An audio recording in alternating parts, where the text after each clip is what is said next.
gonna work on the pressure switch now. So as we were saying in the earlier videos, this is a normally open switch and it's a safety switch. It senses the vacuum pressure of the inducer assembly. Now, when you turn the system on, if this is not connected, it will be like 24 volt reading. And as soon as it connects, you should have a 0 voltage. Okay, so I'm gonna show you in a minute how this works. Okay, so now the inducer comes on. You see it's 24 volt, 27 volt, and then it goes to 0. That means connected, right? So I'm gonna show you the other way how to check it in a minute. So the other way is it's an ohm reading. We're gonna remove these wires and put on it, and we're gonna switch to ohm. Okay, so when it's open, it should be like infinite. When it closes, should be 0, like it's 100% resistant. I'll show you in a minute. Now I connected the multimeter to the pressure switch and I will switch it to ohms, right? Ohm reading. So remember, this is open, like there's no connection, 100% open, infinite. They call it infinite. Now I'm gonna jump it, R and W, and you're gonna see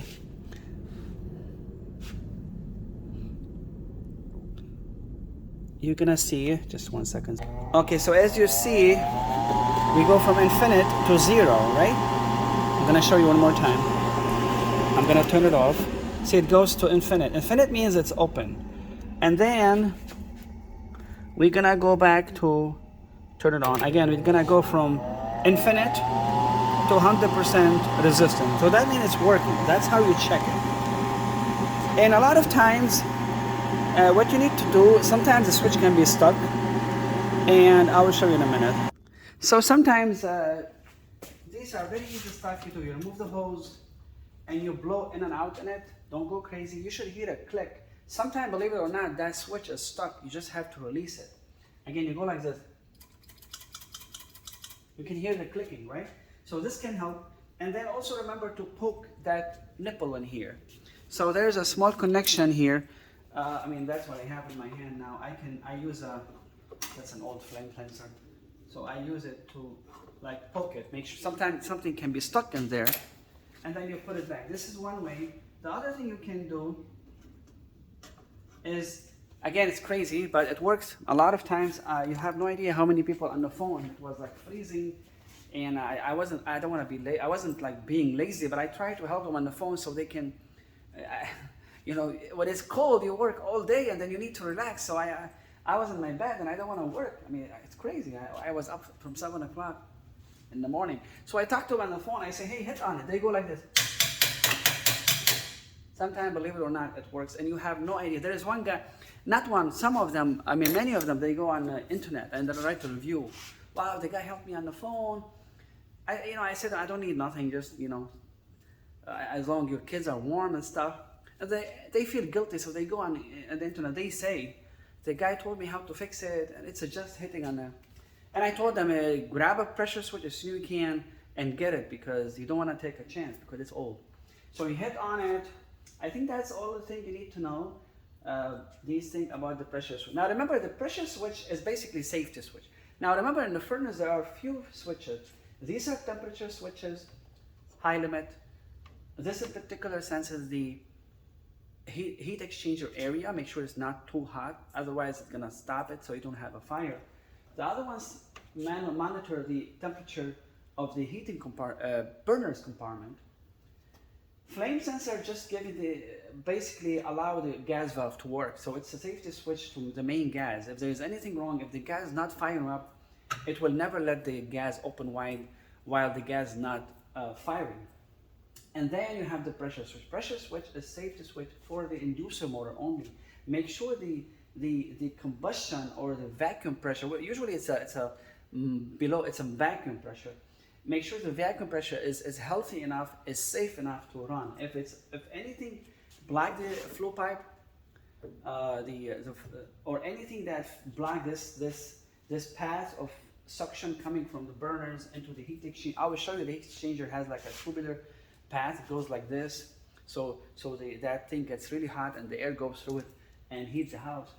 If anything slow down that thing, it will immediately sense it. Now let me show you something very important quickly before I forget. Yeah, I want to show you something quickly before I forget, because I'm getting old and I can't remember everything.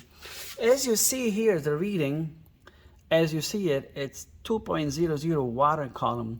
So water column is basically the measurement for this negative pressure, which is really different than PSI. There's a formula how much PSI equals this. So if any time the pressure goes under this pressure, like 1 point something, it will stop it. And by the way, since I have the manometer, I'll show you how to check the pressure with the manometer, okay?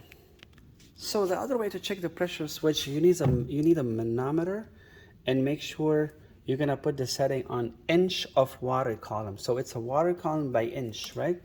So now what we're gonna do is I'm gonna show you the reading that's supposed to be higher than the pressure switch itself, right? If it's lower, that means there's a problem. So I'm gonna turn the heat on, and I will show you that the reading should be more than 2 point something, a reading of the inch of the water count. As you see now, see the reading is going 219, right? 224, 225. So this is it's much higher than the reading on the pressure switch, which is 2 point something. Now watch if I put my hands on the exhaust, right? Watch. See, that's how the pressure switch will say, hey, stop, it's too low. And then when I move my hand, it will go back to. Now let's say there is a bird, or there's a chimney residue, chimney pieces falling. It's gonna block it like this. And then the pressure switch will tell the control board, hey, we have a problem, stop. Okay, so this is one of the ways. You need a manometer. It's like $200, $150 thing. We use it at work. So watch now, as soon as I put the hose back, it will work fine. See, now it's not working, right? It's not sensing the pressure. So as soon as I put the hose back, it will right away, you're gonna hear the click. Sometimes you can hear it, I don't know. It's gonna give right away a signal to the igniter, to the control board, and control board is gonna say, hey, it's safe, let's ignite. So the igniter should come on in a minute. See, it's coming. So now it's sensing it, okay? Now let me show you, we're gonna see we already saw the sequence.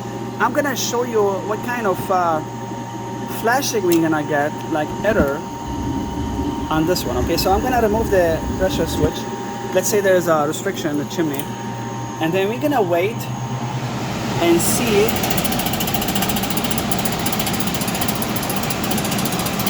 So we're getting 1, 2, 3, 1, 2, 3. Okay, so I'm gonna start from scratch. I'm gonna start the sequence from the beginning without pressure switch. So I'm gonna start the operation without pressure switch right away. See what's gonna happen. I just connected it, okay? Let's see what code we're gonna have. Now this is normal, it's calling for heat. When you see it like blinking, like dimmer and stronger, I don't know, my English is not perfect, so forgive me, I'm looking for words. But if it's thinking like that, you know, high and low hand, this is normal, it's calling for heat.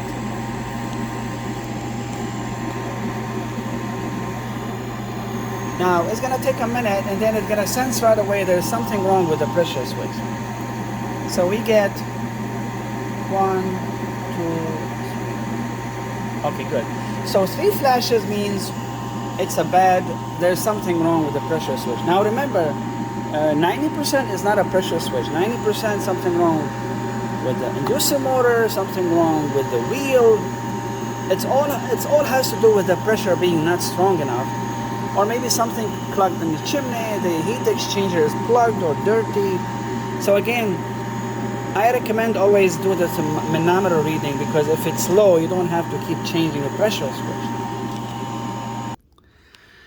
Now, what I want to tell you, just always be careful. Don't jump into changing a pressure switch, because again, if you want to change it just for the heck of it, it's only like it's 10 years old, change it. But again, you need to know why you are changing it. Again, the only time you would change this if the pressure is healthy. If the let's say it's 2.5 inch of water column, and then you have 225, like that's the only time you're gonna change. But before you change it, so you can have some heat, do the things I was telling you, blow in the hose, hit on it, you know, see what's going on. And then if it doesn't work, order. Usually if the furnace is 10, again, I'm gonna tell you this all the time, if the furnace is 10 years old, buy a pressure switch and keep it next to your furnace. Trust me, you have no idea how much you're gonna save yourself headache. And the only time it's gonna break when it's 10 below, and nobody wants to come to your home when it's after 8 or 6 or 7 o'clock. Everybody's working on the long days. And then a lot of time, especially this time, you have no idea how many businesses, excuse my language, I'm not bashing anyone, but we have a big lack of technicians. And a lot of